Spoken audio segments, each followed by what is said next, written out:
Hi, I'm Shauna. I'm a veterinarian and a dog trainer, and today I'm going to show you what I feed my dogs Nico and Delta in a day. When you're thinking about what you want to feed your dog, personally, I think raw food is best.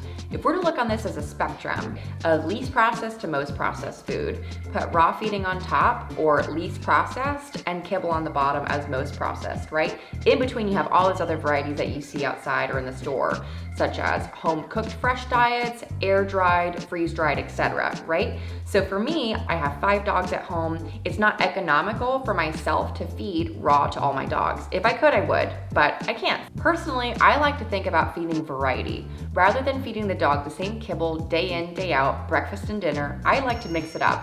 That doesn't mean that it changes with each meal, but maybe day by day, they get a different ingredient. So for breakfast, typically, if I'm not training, they will get breakfast for free. That sounds like dog abuse. Stop.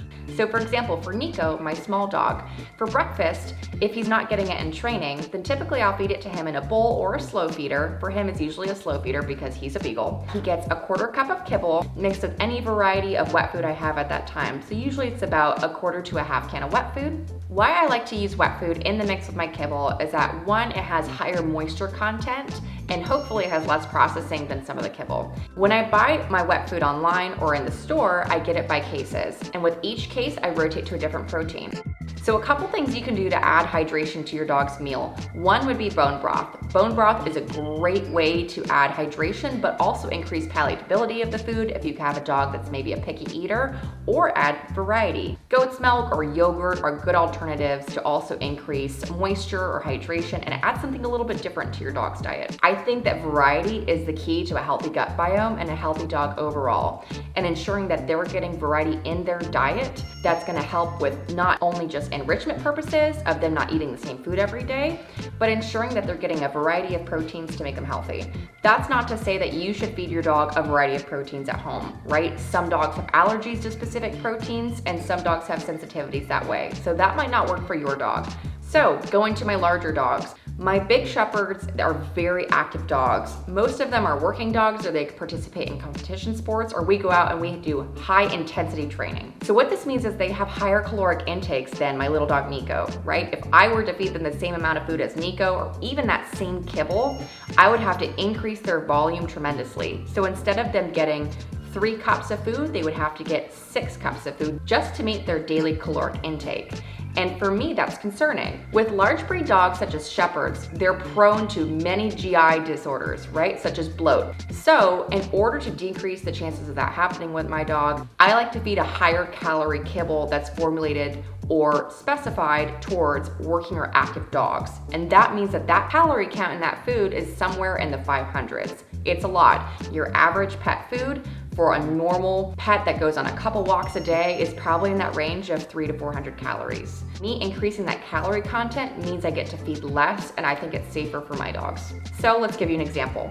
For one of my larger dogs, Delta, who's a Malinois mix, she gets for breakfast 1 cup of a high calorie food, then mixed with any available wet food I have on hand. You don't need to count every single calorie. You don't need to weigh it down by gram. Certainly that can be beneficial and helpful because you know exactly what your dog is getting. But for most of us who go throughout the day and we don't have maybe very specific routines we do with our dogs or our pets, it's okay. You don't need to count every calorie.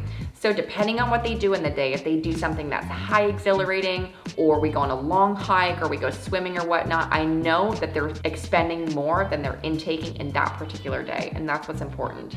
So after those activities, I'll give them a little bit of something to help replenish the losses in that activity. The best way to know if your dog is getting enough calories is to body condition score them. So this is what your veterinarians will use to say, is your dog at an appropriate weight? Are they overweight or underweight? If you look at a body condition score, for example, out of 5, within those numbers, a 3 out of 5 is your perfect body weight.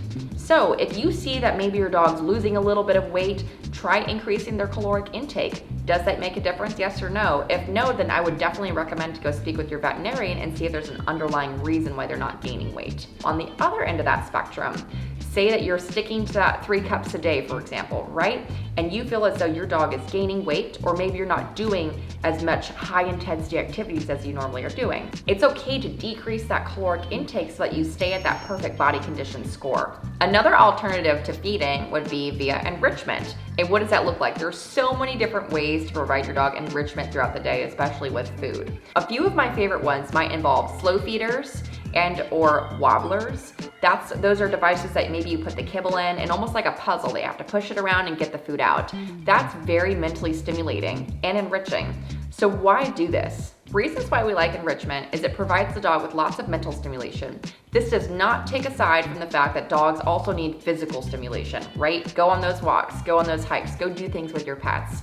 But going back to the mental aspect of enrichment, it's so beneficial to give your dogs things for them to do, and maybe this is how they get their food, right? If you give their food in a slow feeder, it's a different dynamic from just gulping that food out of the bowl. Or if you take that food and you put it in a toy or a wobbler and they have to push it around to get the kibble out, that's stimulating. And that provides them different things to do in their day, which makes feeding time a lot more exciting for some dogs.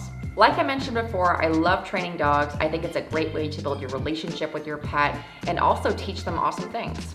In training, my dogs get a specific kind of food that's maybe a lot more high value for them. Dog dependent, of course. The beagle would eat anything. I like to use high value food during training because it's something different than their daily meal. If I take that same kibble I gave them for breakfast and I go, hey, let's go do something fun, they might not be as enthusiastic as I want them to be. So my favorite type of food to use in training is freeze-dried. The reason why I like using freeze-dried raw food in particular, it depends on the brand or the product, of course.